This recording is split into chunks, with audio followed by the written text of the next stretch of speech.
There are 609 days until the 2024 presidential election, and I have to say, the Republican nomination process is off to a rousing start. Don't you? Don't you think, Dahlia? It's all looking so promising. I know that you've been traveling all over the world, and thankfully, there's been nothing going on, so you've missed very little. All kidding aside, because that's never true. There is, in fact, a plethora of news, a superabundance, if you will.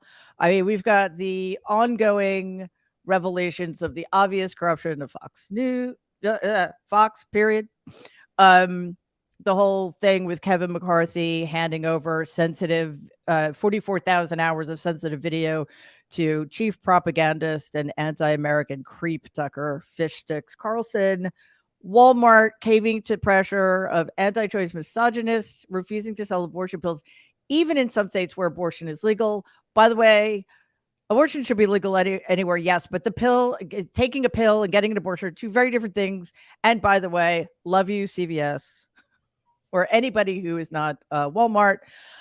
Why is Christopher Wray still head of the FBI, for example, is another question. Why is Louis George Roy still Postmaster General? And on and on and on. And of course, we've got SCOTUS and the precarious future of college debt relief. But on display this week, we had two of the, I guess, the only presidential candidates we really need to pay attention to at the moment.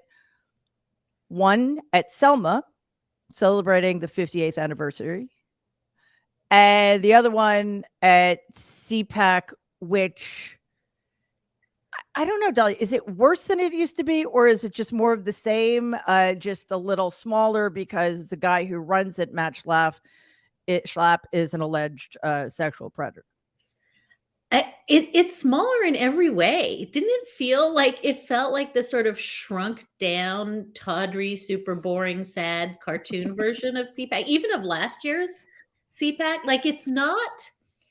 Yeah, it was like the platonic ideal of awfulness that is CPAC. It's still It's too not accessible. feeling like it's got the wind at its sails. It feels like it's the death rattle of something. And yet, what's so interesting to me, at least, I mean, tell me what you think, is it's the death rattle of something that still has unbelievable force. I mean, you have a bunch of presumably like formidable candidates that are not Donald J. Trump, who are afraid of the CPAC people, who are going to do everything they can, see Kevin McCarthy, to mollify the CPAC MAGA crowd, even though it seems to be kind of cratering in on itself. I was just reading, there's been a couple of really good pieces about CPAC, and just like the CPAC swag as a sort of metaphor for how out of ideas or enthusiasm or energy, it's all just like bad, recycled, thin MAGA-ness without any real force. And so I guess the question I would ask you is, what do you do when everyone there is both afraid to piss off the, completely nutter wing of the party, and yet they're also desperate to move on, right? I mean, to me, the most interesting thing about CPAC is how sideline election denialism is. Other than, Carrie Lake and Donald Trump, nobody is actually saying 2020 was stolen or the midterms were stolen, but nobody's willing to say they weren't stolen because they need the Stop the Steal people. Yeah, I confess I didn't watch. I watched clips because we have to do that sort of thing, but I didn't really plug into it because it's grotesque. I found the people who chose not to go as just as interesting in some regards as the people who did go. And as for the one big takeaway for me was just it's the same rhetoric, but it's worse. It's like on steroids, and we can find it absurd, which in some ways it is, that, and this isn't an ad hominem attack, it's an observation. We have a man in his late 70s who's in terrible shape, who doesn't take care of himself, who looks like an old man who doesn't take care of himself, talking about what a warrior he is. So, we go from I'm your voice in 2016 to I'm your retribution. And I found that a little bit unnerving. Yeah, and I'm your justice too. Yeah. Which is, a triggering word for those of us who cover the courts, because if that's anybody's justice, we're in big, big trouble. But I agree. I just think he's diminished in every way. And also, and this goes to your Kevin McCarthy, Tucker Carlson point, he's fueling the fire. I mean, he is pouring gasoline on something that has been discredited to the point that, like I said, nobody's taking up the mantle. Nobody is, saying 2020 was stolen. And he's not just saying it, but doubling down on the sort of valence of violence, threat, retribution, payback. So it's simultaneously, as with all things Donald Trump, Mary, it's simultaneously like sad and thin and paltry and chilling and consequential, which is how we got January 6th. Yeah, and I think one of the things that's so maddening about this, and this is essentially what you're saying, is that it at this point, it doesn't matter what he does. It doesn't matter what he says. The Republican Party is trapped. They've painted themselves into this corner. They literally have no options at this point, I think, but to allow this to play out and hope, I guess, that there's some roadblock gets thrown in Donald's way, because the reason they can't take anything on in a straightforward way is because they know, and this is why I think Ron DeSantis will not be a candidate this time around, at least if he's smart. They know that to save himself, he'll destroy them. He'll destroy the party. He'll run as a third candidate. He'll render any other Republican running for the nomination unusable. That's the wrong word, but you know what I'm saying. Basically render them completely ineffectual, not just in this cycle, but forever. So I think, this raises the question I wanted to ask you, which is, on the other track, on the quote, sober, serious track of the Republican Party, we have absolutely horrifying things happening, right? I don't know if folks saw, if you haven't seen the Washington Post piece from today of stuff that teachers cannot teach, including slavery is bad, including like raw policing data about how race shapes policing. And it's just sort of profiles, and every one of these teachers who has devoted their lives to educating young people is like, I'm out. I can't have, conversations with one lone parent who wants me to teach that Christopher Columbus loved the Native Americans as opposed to, was a grotesque predator and violent oppressor. And they're out. And I just find myself wondering, as I spoke at the Tucson Book Festival. You were there? I was there. Aww. Were you there? No, I wasn't invited. My book came out too long ago.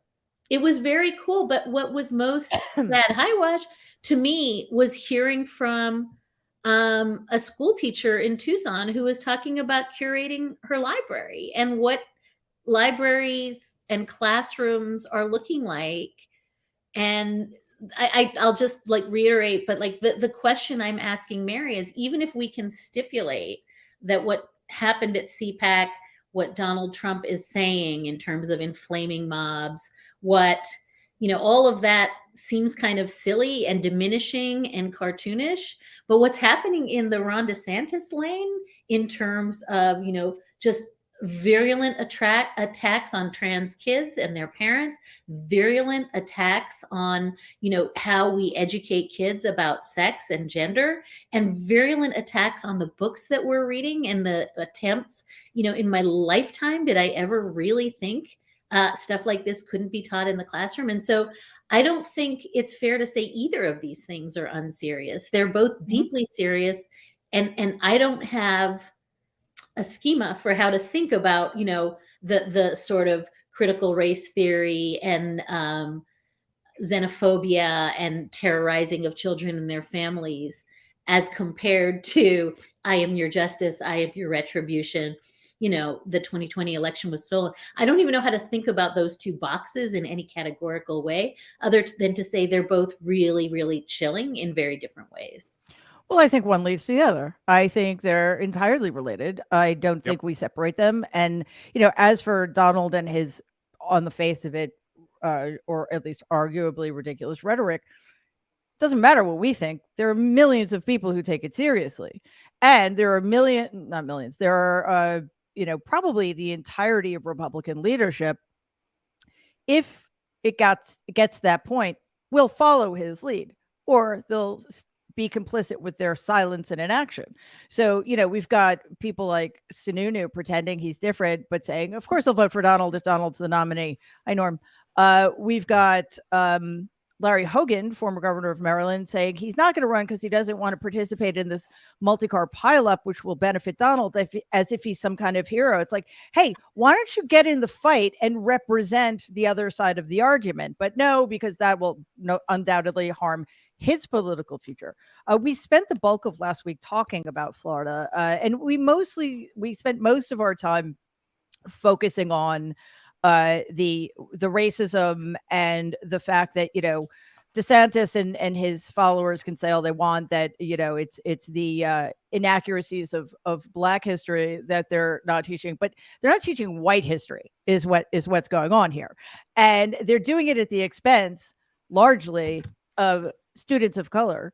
And they are purposely trying to create this permanent underclass of people who feel that they have no agency, they have no, excuse me, they have no autonomy, and they have no worth in our society. So I don't see that these things are different. And I think one of the things, I know they have not, the things I'm about to talk about have nothing to do with each other, but it is a little maddening to see Governor Ron DeSantis turning Florida single-handedly into a closed fascist state, while no fucking way DC can have its own autonomy. I mean, but anyway, that's a different conversation. But Waj, I mean, watching these things play out in real time, it is a lot to wrap our heads around. CPAC and the unraveling of democracy in one of the United States. So what is your take on some of the more egregious things that have been going on in the last week? And there's so many of them, I know, but again, I know it's probably boring and repetitive, but I think so many of these things are part of the same larger agenda that I think we need to approach them that way. So I'm a simple, unfrozen caveman lawyer, and I like Cliff Notes to life. And so I simplify everything. And the grand unifying theory, which connects all these seemingly disparate, chaotic, dangerous assaults on our democracy, is fascism, the F word. Mm-hmm. The one word that I've been trying to use for several years, and I have been trying to tell many of my colleagues in the media that the water is warm here. Please come. You can use this word. It's the word that scholars and historians have been warning about for the past 6 to 7 years. People who are sober historians, specifically of Eastern Europe and Russia, people like Timothy Snyder and others, have said that the modern Republican Party, especially under Trump and during Trump's presidency, resembles to them, again, sober scholars of fascism, as a nascent fascist movement. And what we're witnessing right now, it's a culmination of all these things. And I agree with you, Mary. It's all connected. We've been trying to say this on your show. The assault on education goes back to post 1953 Brown versus Board of Education, right? That was the start of the culture war, even before Roe v. Wade. Segregation, white power. Attack on medical professionals because they have created CRT now to be this boogeyman where they try to go against Black women, Black authors, which they're still doing, but they're like, okay, it's not that popular. But you know what we're going to do in Virginia? We're going to say that the liberals and the deep state, another anti-Semitic conspiracy, we'll get to anti-Semitism in a second, they're not just teaching your kids to hate America and hate white people, they're also making your child gay and making your son into a girl. So they tested that out 2 years ago. That's the one that stuck, Mary. That's the one that scared enough folks on the fence, enough suburban parents, enough Democrats, enough center-left Democrats, that they're like, aha, this is our winner. So now you're seeing attack on educators, attack on history, attack on librarians, attack on books, attack on poll workers. The voting rights BS conspiracy that's being exposed in my drag Fox, right? Now you're seeing the fascist playbook, whereas Timothy Snyder said, post-truth is pre-fascism. Saw it last night. I think this should be breaking news that Tucker Carlson on his hate show, Fox, it's not news, I refuse to call it a news channel, takes 5 minutes of 40,000 hours, creates a selective narrative, and has now, within a day, radicalized about a third of America, is making them disbelieve their own eyes and their own ears, and is now saying, see, January 6th was just a peaceful protest, a vacation. That's what a Republican elected official said as he was cowering, hiding behind the Capitol Police, and that they now loathe. And he's saying, see, Josh Hawley didn't run. It was peaceful, and the only violence that happened was against Ashley Babbitt. Even though these violent insurrectionists are so stupid and so helpful that they posted themselves committing crimes, right? And it still doesn't matter, Mary. It still doesn't matter. So what we're witnessing is fascism in real time, where Tucker Carlson doing a repeat.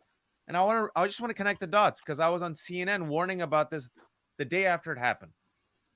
After the inauguration, Sean Spicer, his first press junket at the White House. Do you know what he used it for, Mary? You all remember?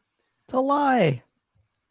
Obama's inauguration was not as big as Trump's. And we're like, what? Is this serious? Is this an SNL sketch?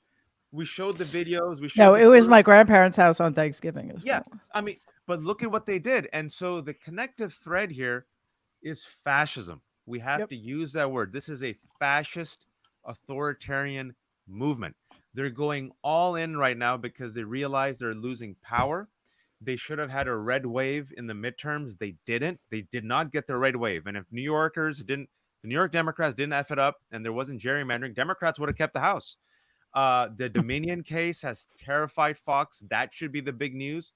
How did they just overnight take off the attention off the Dominion case? With this whopper. And then Donald Trump saying, I'm your retribution.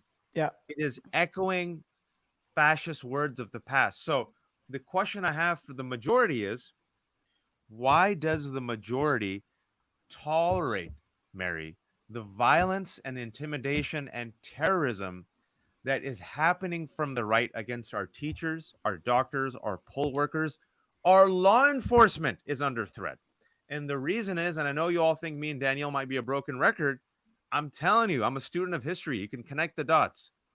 It's the rage of white supremacy. It's the death march of white supremacy.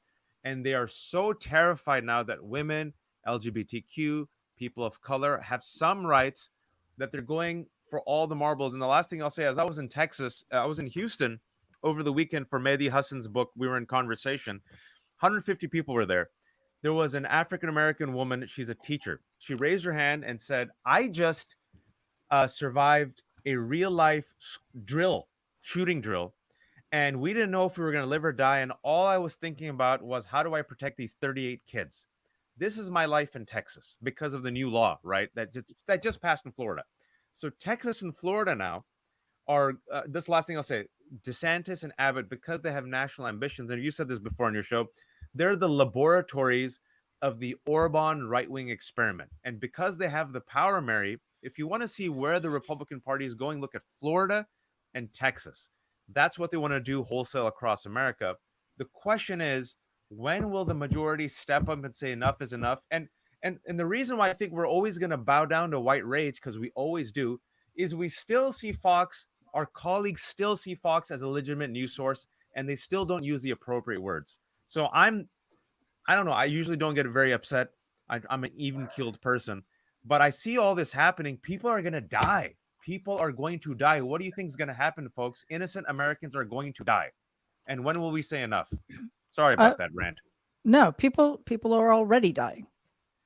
Trans women of color are 4 times more likely to be murdered than anybody else. I mean, and they are the most vulnerable people in our society. And why is the majority okay with this? That is a question we need to ask, because as dangerous as our elected Republican officials are, it's the people who continue to put them back into office who are the only ones who can change the either that, or we get tens of millions more people to vote who don't vote.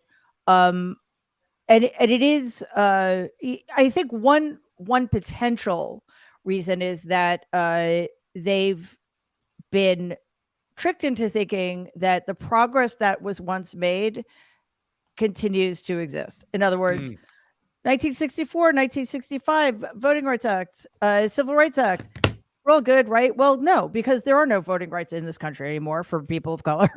I mean, the Supreme Court has undone so much of the progress we've made that it's not true anymore that we've made progress. We are in fact going backwards, right? So I think that's part of it. The other part of it is although Democrats are, I guess, getting better at this, they have a long way to go in learning how to fight. Why is Christopher? I know Jen Rubin has asked this question many times. Why is Christopher Wray still head of the fucking FBI? Why is Louis DeJoy still Postmaster General? Why do we not fight? Why are heads of the CIA and the FBI always Republicans, as if Democrats can't possibly handle tough jobs like keeping America secure? We just give so much away before we even get started. And obviously the Supreme Court is part of that too. So I know, Jen, you had a thought. You just wrote a great piece about part of what we're talking about today. Thank you. Nice to be with everyone. Hi, Dahlia. I don't get to see you very often. Hi.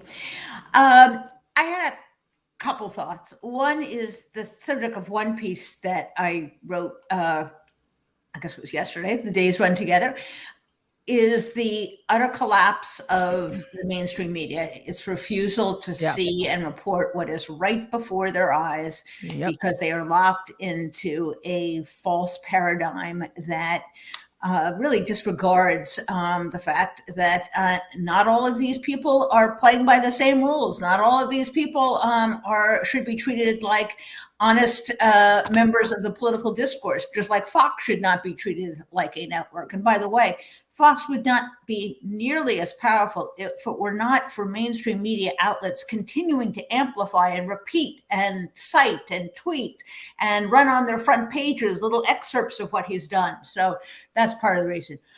I want to also suggest that there's a historical linguistic problem with Americans using the word fascism, which, by the way, is entirely appropriate. And I might have trailed you just a little bit in the first out of the box, but I've been using it for a while. And in part because I did a program with Tim Snyder maybe 5 years ago. And I said, he's right.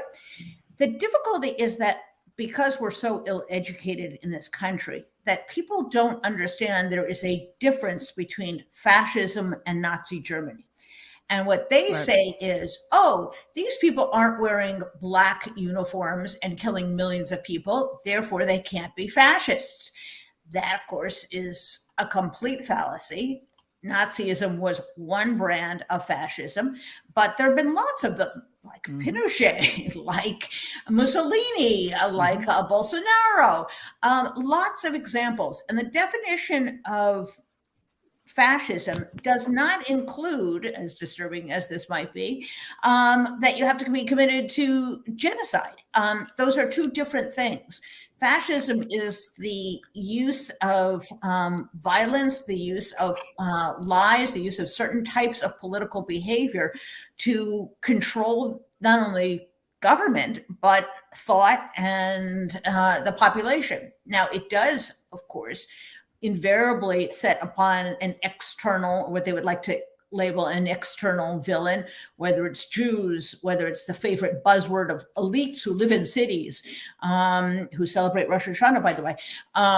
These things are all buzzwords, obviously. But it is far and away the case that when you get down to the techniques that Donald Trump and his cronies use, whether it's fraudulent media, whether it's the erasure of history, whether, and this is absolutely critical, the destruction of professional norms of conduct in lawyers, in doctors, in educators.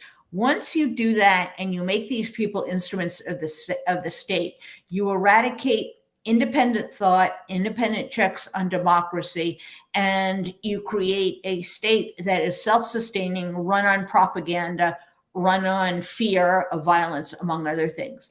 So it's entirely appropriate to use the word fascist. And there have been some tentative steps. And in fact, the late, great Michael Gerson wrote a piece a few months before he died, begging us to use the word fascism. But what happens is those of us who are in the reported opinion or pure opinion space use these terms, but the mainstream coverage does not pick it up. I don't think it's a lost cause, however. We were using lie for years before the mainstream media caught on to it. It's a process of gradual education. And it's not that we just say liar, liar, and run around. We do reported opinion. We show how they are lying. We document how they are lying. And so I think there is a very, very slow progression that these things do permeate into the professional class. But it sure would help if Democrats used it regularly, politicians use it. And when they do, they are hammered, by the way. Poor Joe Biden, who had the temerity to say that these were, I forget the exact term. Semi-fascist. Semi-fascist, that's right. It wasn't neo-fascist. He was half right, is what I yes, said. Yes, exactly. He was hammered, not because he used semi, but because he used fascism. And among those screaming the loudest were, mainstream, center-left folks who were just shocked he would use such terminology. So I think there are historical reasons why we're so afraid of it. And then there are a whole cluster of present barriers to being candid about this. But I don't think we should give up, because I think we are making a dent. And listen, it's not easy, by the way, to use the word fascism, even in an opinion column in a mainstream paper. You get a lot of pushback because that's not what they do. That's not how they describe.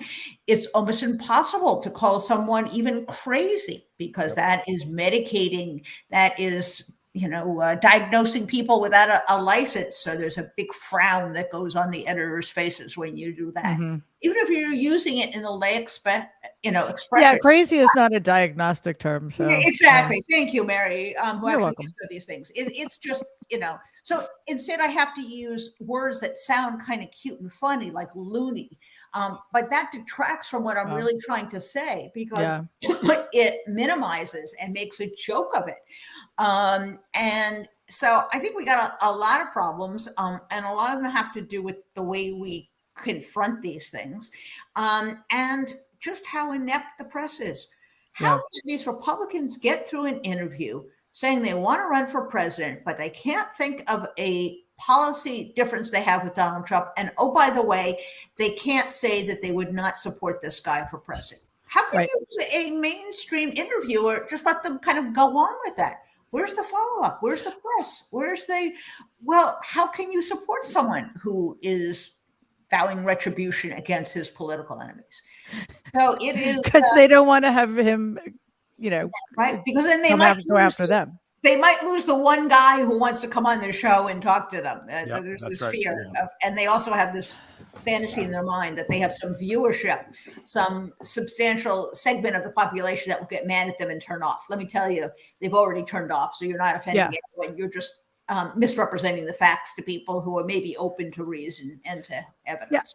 Is inciting an insurrection a policy position? I'm not so sure. I kind of see this in two ways.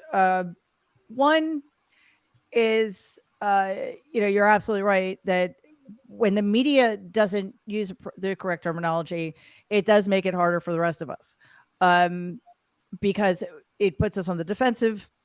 I gave a bunch of interviews yesterday for Australian media, and I had this moment where I was listening to myself, and if you didn't have the context right, I sounded like a crazy person talking about fascism in America, and anti-democratic, theocratic apartheid states and whatever. And I mean, it's all it's all true. I mean, it's either true in practice or it's true aspirationally, and yet I sounded completely mad because mainstream media don't yet support that kind of accurate descriptive language, which is just absolutely problematic, right? And the other thing is Brown Mary just put in the private chat that I don't remember the guy's name.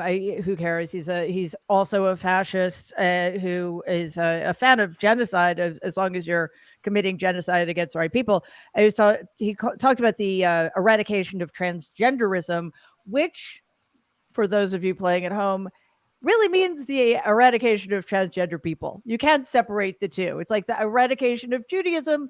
I'm pretty sure if Hitler had said that, we would have known exactly what he meant. Libel. That's exactly. Yeah, but this is libel. The thing. They, unlike a lot of people on the left, are infinitely wily.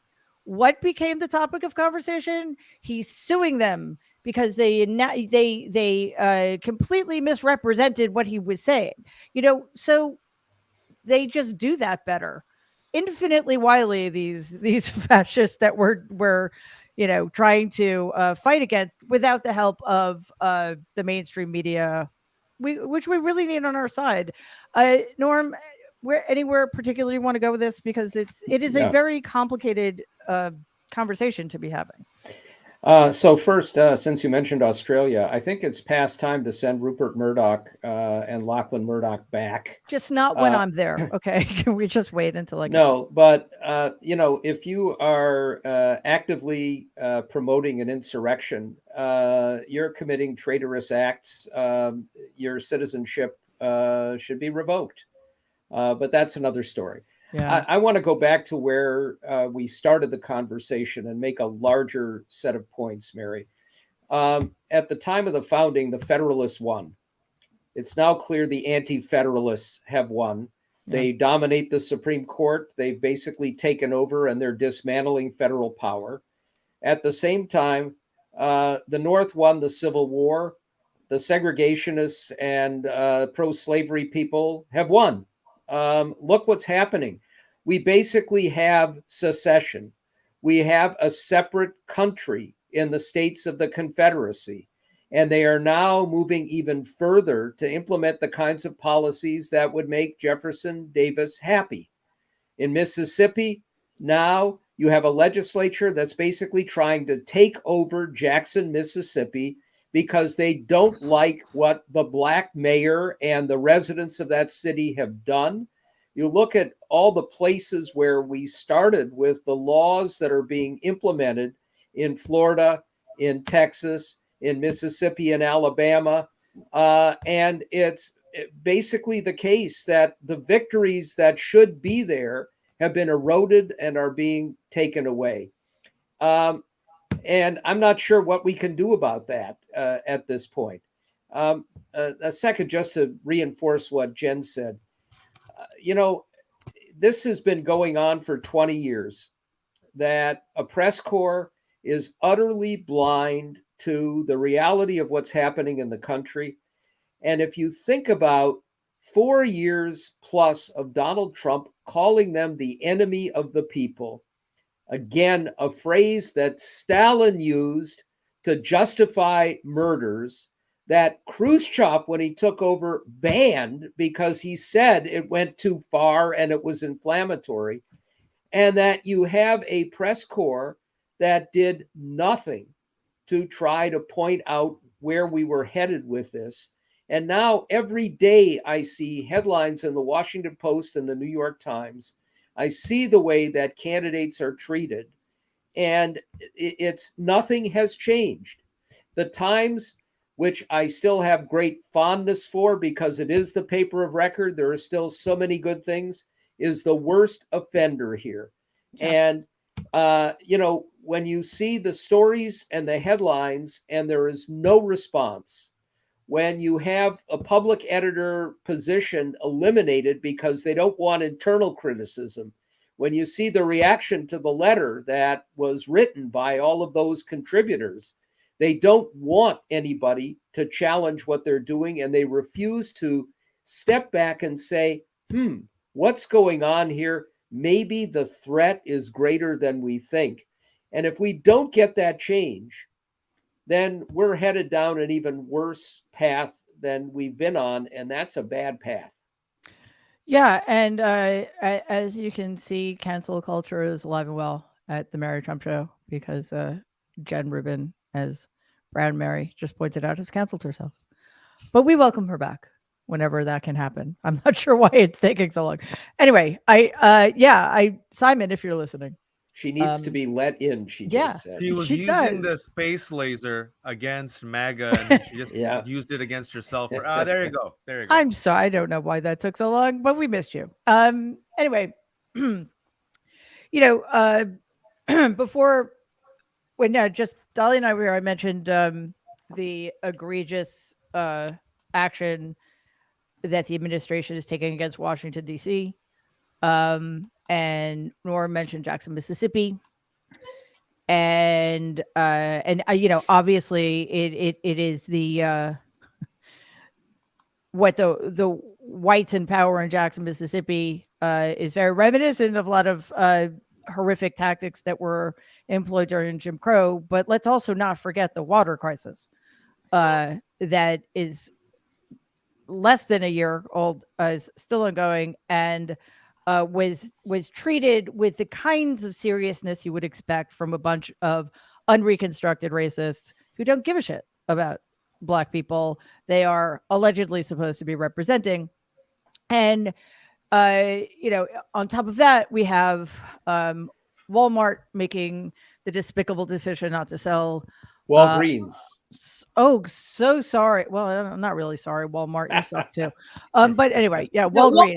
The people who don't pay enough. That's right. There's people who don't sell legal medication because Walmart is the company that if the private owners of it took made $7 billion a year instead of $8 billion, could give everybody free healthcare, but they don't want to do that. Walgreens is refusing to sell I guess it's RU 486, the morning after pill, even in states where abortion is still legal. And, so we have so much lined up against this, Danielle, because corporations, including corporate media, seem always to bend to pressure from the right and tie that in to, or just add in misinformation, disinformation, gerrymandering, voter suppression, voter subversion. And it does seem like there's a pattern here. I'm going to do something that I don't normally do. I'm going to come to this from an angle of hopefulness. Waj, hold on to your hat. Wait, I don't have it. I don't have a seatbelt. Shit. I know. It's crazy. All right. I'm holding on to my chair. Here's what I'm going to say. I have been really angry, frustrated, like just having moments where I'm like, why am I getting out of bed in the morning for the last several weeks? Every day is another headline out of Florida, out of Mississippi, out of Tennessee, attacking the LGBTQ community that I'm a part of, but particularly trans people, attacking Black people, erasure, all of these things. And then I had an epiphany.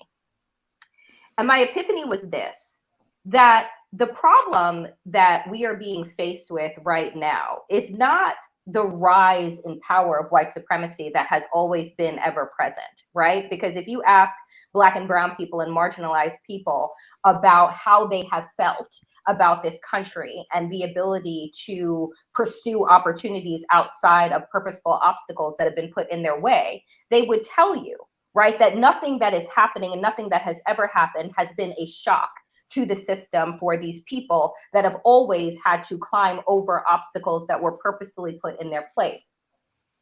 what we are facing right now is the overwhelming consciousness that a mass amount of people are having at one time.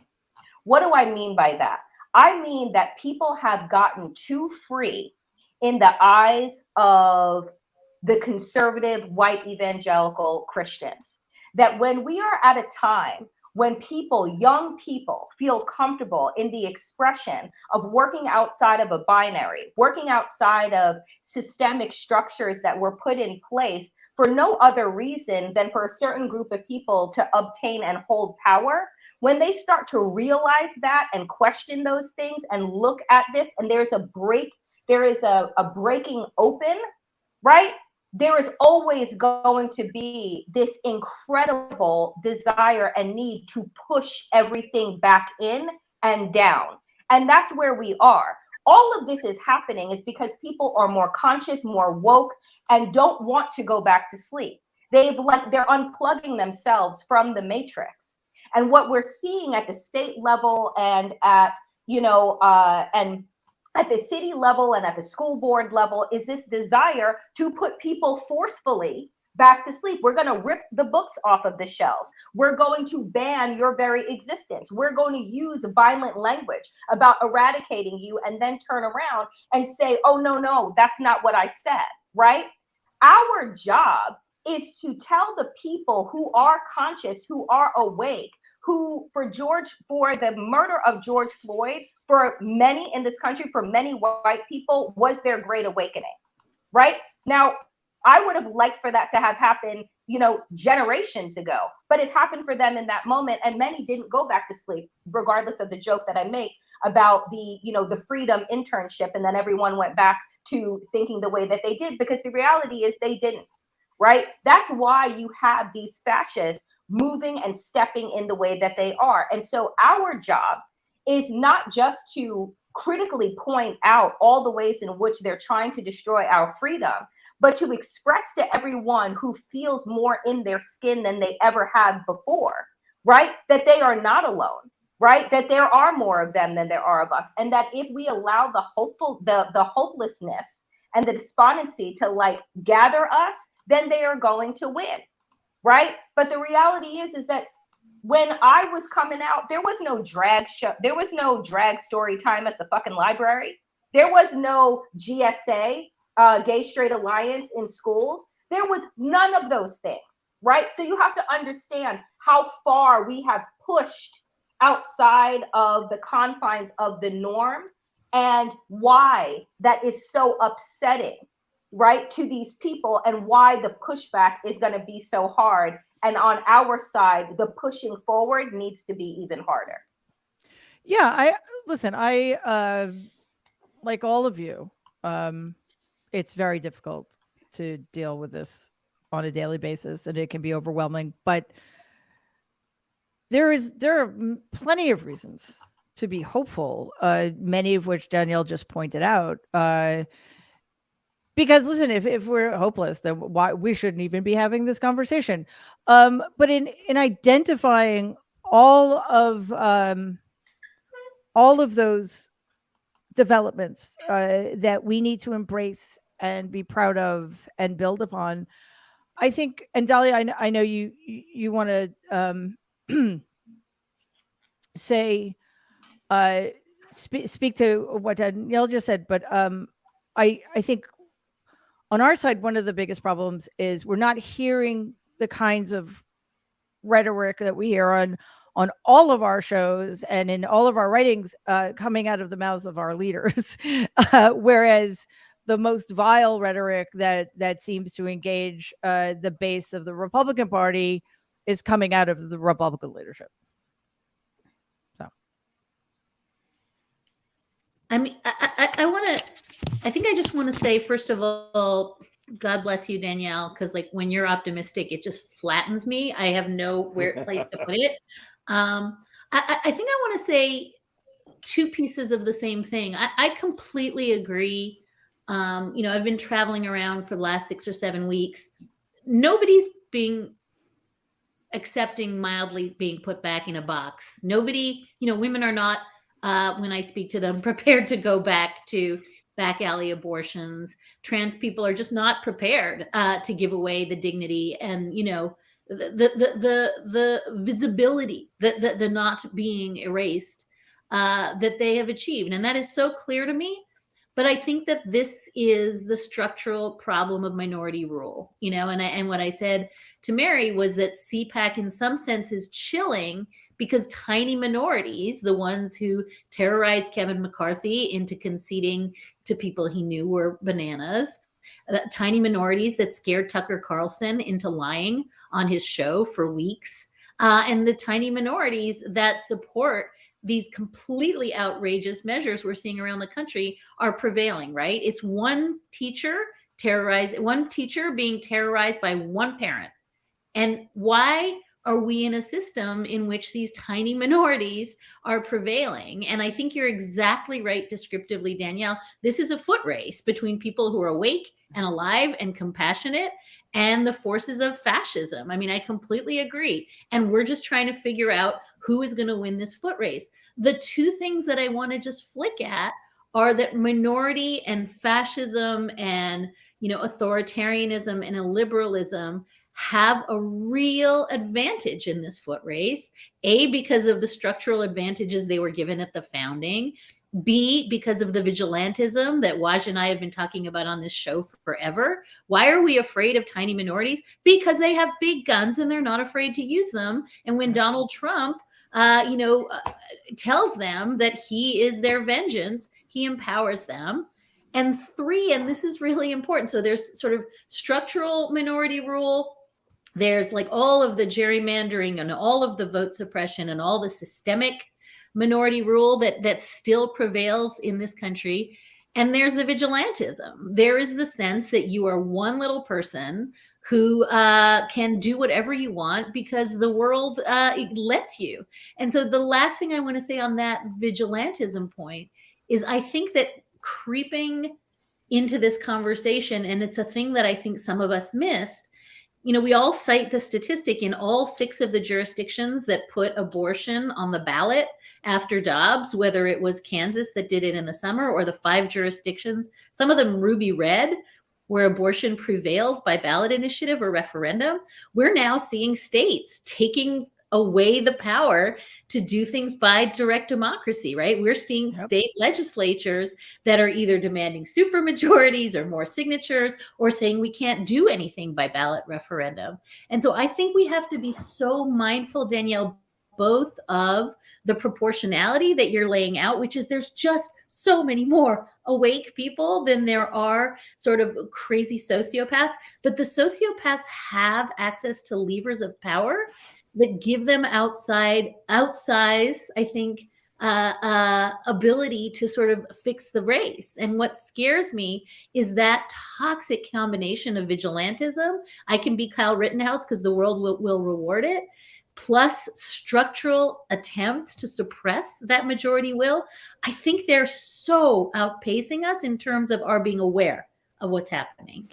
Yeah, absolutely. And sociopaths will also remove prosecutors they find problematic, for example. And when doctors and teachers don't have the support of their institutions, then guess what? Doctors won't perform certain procedures that endanger the lives of their patients because the power of the state trumps whatever power they have to live up to their oath. And don't get me wrong, I don't know why the American Medical Association doesn't do something or why teachers unions don't do something. Maybe it just isn't tenable. I have the foggiest idea. But what that does is it leaves the individuals hanging and put in a position of having to sacrifice themselves or save themselves. And also at this point, sacrifice themselves for what? They're never going to be able to teach the bluest eye or To Kill a Mockingbird or whatever the many books that you're not allowed to have on your bookshelf. Jen, I want to go to you, but first I just want to point out that in the chat, Brown Mary wrote, Black queer woman, Muslim dude, two Jewish women, Mary, and a norm. Norm, I'm not entirely sure how to take that. Yes. We're our own identities, apparently. just thought it was sort of interesting. But that's okay. You be Norm. I'll be Mary. Jen. 2 points to follow on Dahlia's great observations. First, they are running out of time because they have a generational and demographic problem. And if you look at the next generation, I say this over and over again, if we can just hold out for about like 10 or 15 years and not let things be completely destroyed, I have huge confidence in the next generation, more diverse, more aware, more globalized, less likely to listen to, bullshit, authoritarian voices, have a natural aversion to people who want more guns rather than fewer guns, because this is the generation that grew up with gun drills in schools. So I think there is a foot race, but there's also a foot race generationally and demographically. And the most encouraging sign, and I say this as someone who considers myself deeply Jewish, is that the rise of the nuns may solve this. And that is not N-U-N-S, but N-O-N-E-S. Oh. The people who say they are none of the above religiously, because those people are the most progressive, the most inclusive, the least susceptible to this crazy nonsense. And the other point is that we can change this institutional problem that Dahlia is talking about. That is why I have been so adamant, and we're making some headway on the state bars going after the lawyers who have participated in these cases and done worse, actually participated in January 6th and the rest. And taking these people out of the profession is a critical part of this, because without lawyers, Trump doesn't get much of anywhere. Without lawyers, he doesn't get to file those 60 cases. He doesn't get to round up phony electors and the rest. So by holding out the prospect that these people will be bounced out of their profession, that makes real progress. Now, I am a recovering lawyer, not a recovering doctor. So I don't know if the same is true in the doctor business or in lots of other businesses. But remember, when we were talking about fascism, it erodes professional responsibilities. You have to build those professional responsibilities back up and empower independent sources of moral authority in order to combat that. And the other is, we really have to set these Democrats down and say, guys, the system was not intended to operate this. The filibuster is an abuse. Maybe once upon a time, somewhere in the 19th century, when it was used for some legitimate purpose, maybe, but it doesn't work that anymore. And just because we have done it for some period of time, and done it erratically, by the way, with a whole bunch of exceptions, what is the reconciliation process but a huge hunking exception to the filibuster? I want another huge hunking exception to the filibuster. It's called when you have to repair the Constitution, when you have to defend constitutional rights. So Democrats have to become a lot less institutionally tied to those minority levers of power, because they're doing themselves and they're doing us in. The president won't even consider expanding the Supreme Court. That is nuts. That's just nuts. There's nothing to the Supreme Court, and all the arguments for why you wouldn't expand it because the other guys will expand it. Fine. Let's have a Supreme Court of 35 people. I don't care. They're going to do it anyway if they would do it anyway, if they needed to. So I think we have to exercise some tough love with those Democrats who defend things like the filibuster, like the size of the Supreme Court. Hey, if we didn't have reformers, we would still have the 17th Amendment, out there on the horizon, and we wouldn't have direct election to senators. Now, come to think of it, maybe that was a bad idea. I don't know which way it would be worse. Maybe Norm could kind of depends on the state. It depends on the state. It could be worse. I don't know. But there are these things that we can do. So I think, empowering those 20-year-olds who are so much braver, so much smarter than we are. When I went out to Wisconsin, I talked to these young women who are at University of Wisconsin, and the gal who sits out there with her table on a rural campus of University of Wisconsin, and she is the only Planned Parenthood canvasser, that's where we're headed. That's the future. And you got to raise those people up, buck them up, and then and many of those Gen Zers are in the nuns. As a nun myself, I am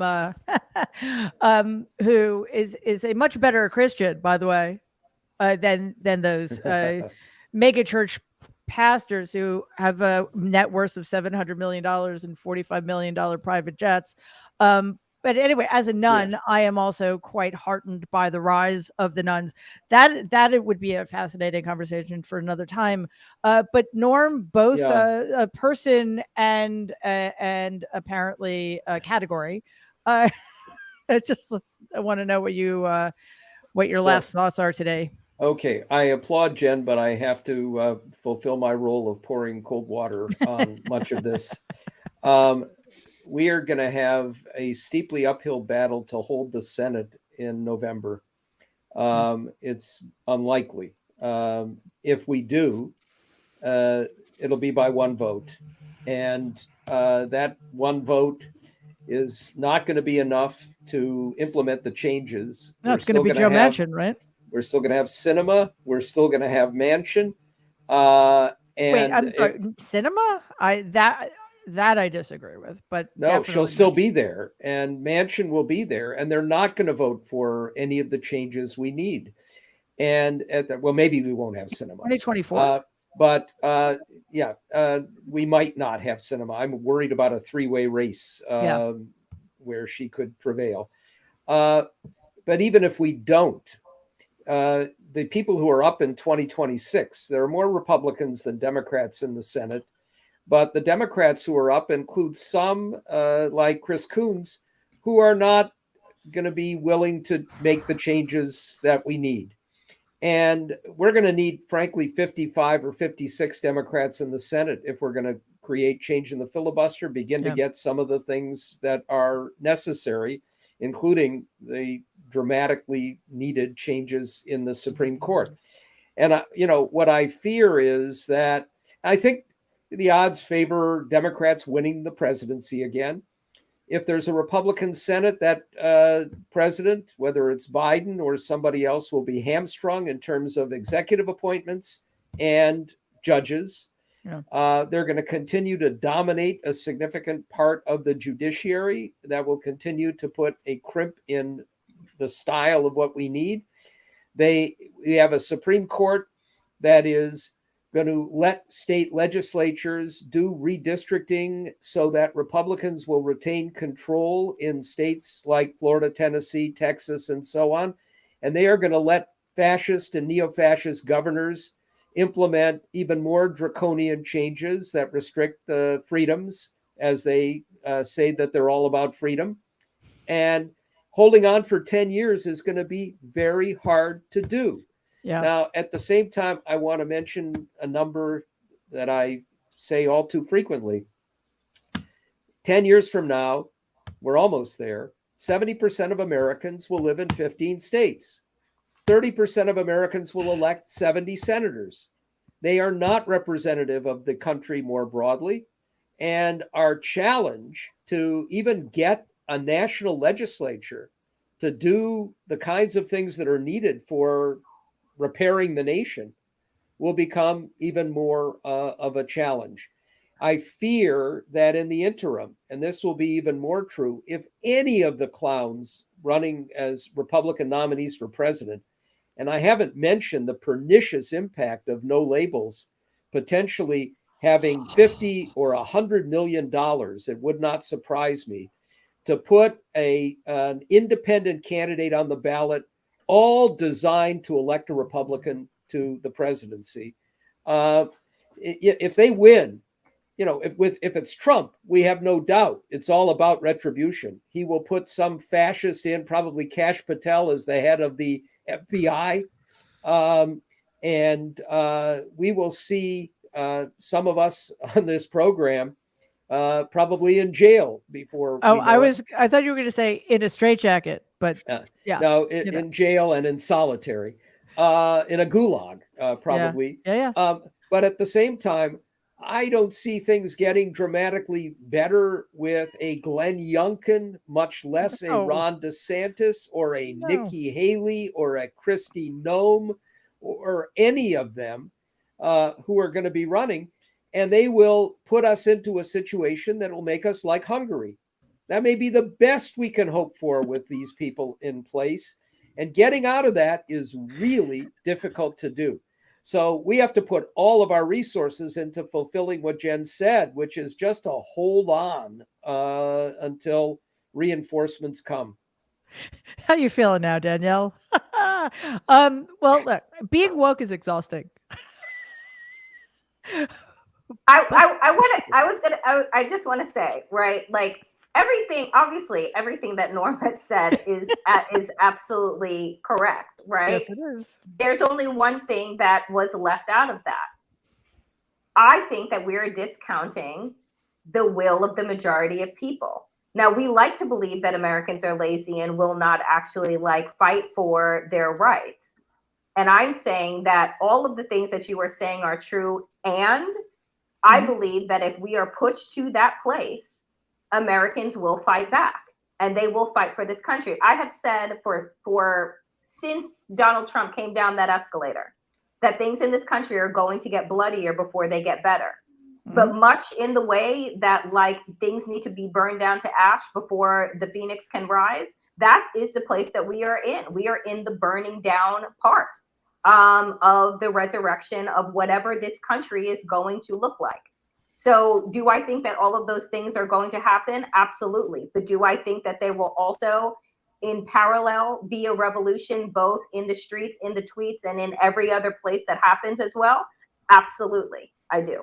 Yeah. And listen, I think part of it is recognizing that the structural disadvantages against having America be a democracy are enormous and will require not just equal and opposite, but much greater and opposite forces to combat those. Okay. So, at that point, people need to understand that it isn't fair.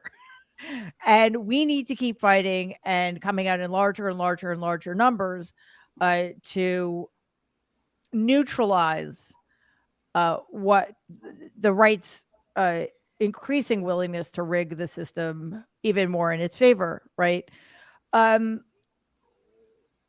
It's also important. I mean, one thing we can hope for is that Donald Trump will still be picking Senate candidates for the Republican Party. That would be really helpful.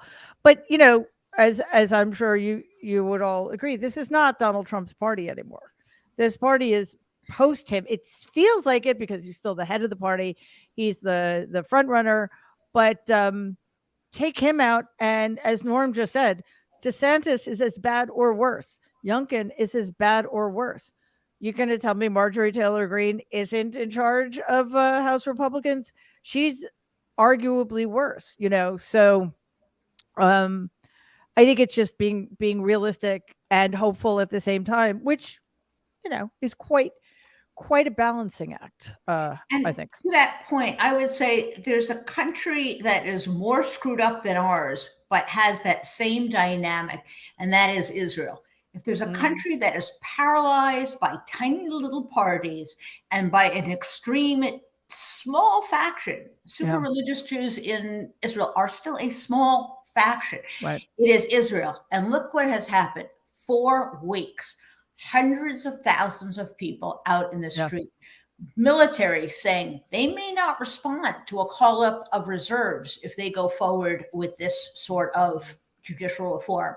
Yeah. So because I'm a starry-eyed optimist, like my new starry-eyed optimist twin, Danielle, I would say if you poke the bear and the bear wakes up, beware. because once people are mobilized, once people feel the solidarity of one another and understand that they are on the side of truth, the side of goodness, the side of democracy, it is hard to put them back in their place.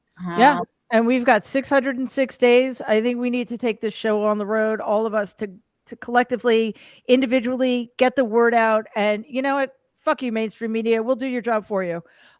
This was phenomenal as always. I appreciate all of you so much.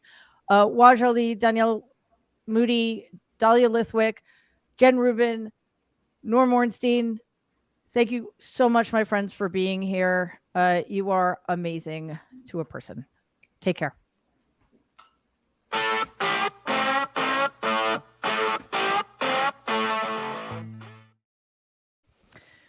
Thank you so much for being with us today. And thank you, of course, to my fellow Nerd Avengers. They never disappoint. I hope you enjoyed, if that's even the right word, this very difficult discussion. But, you know, we got some hope there. So let's just keep that in mind. I just wanted to remind you that we will have our Thursday show at 7 p.m. Eastern, 4 p.m. Pacific. My guest this week is Taro from Down Under, Lena Rodriguez. So excited to talk to her one-on-one.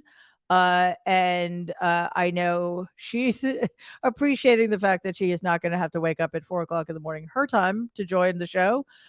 We will also be here Friday at noon for the House of Horrors. That's 12 noon Eastern, 9 a.m. Pacific. And of course, we will be back next Tuesday, 12 Eastern, 9 a.m. Pacific, for the Mary Trump Show with the Nerd Avengers. And don't forget, we've got short videos dropping on Saturdays. Slight miscommunication last week, so we didn't get one done. But every Saturday and on Wednesdays, on occasion, as warranted, you can check out all of the shows at youtube.com/Politicon. And while you're there, if you're not watching the episode live, you can leave a comment. You can like the episode. Click on that bell right there to subscribe to Politicon. That just means that you will, one, show your support, and two, be sure to be notified anytime a new video drops. You can listen to all of our shows in podcast form on Apple, wherever you get your podcasts. So if you do that, please leave a 5-star review. It helps us tremendously.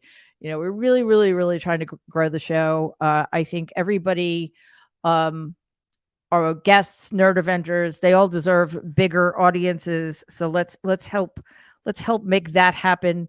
And that does it for us today. Thank you again so much for your support, for your comments. It means a lot to all of us. And we will see you Thursday. In the meantime, please stay safe and be kind.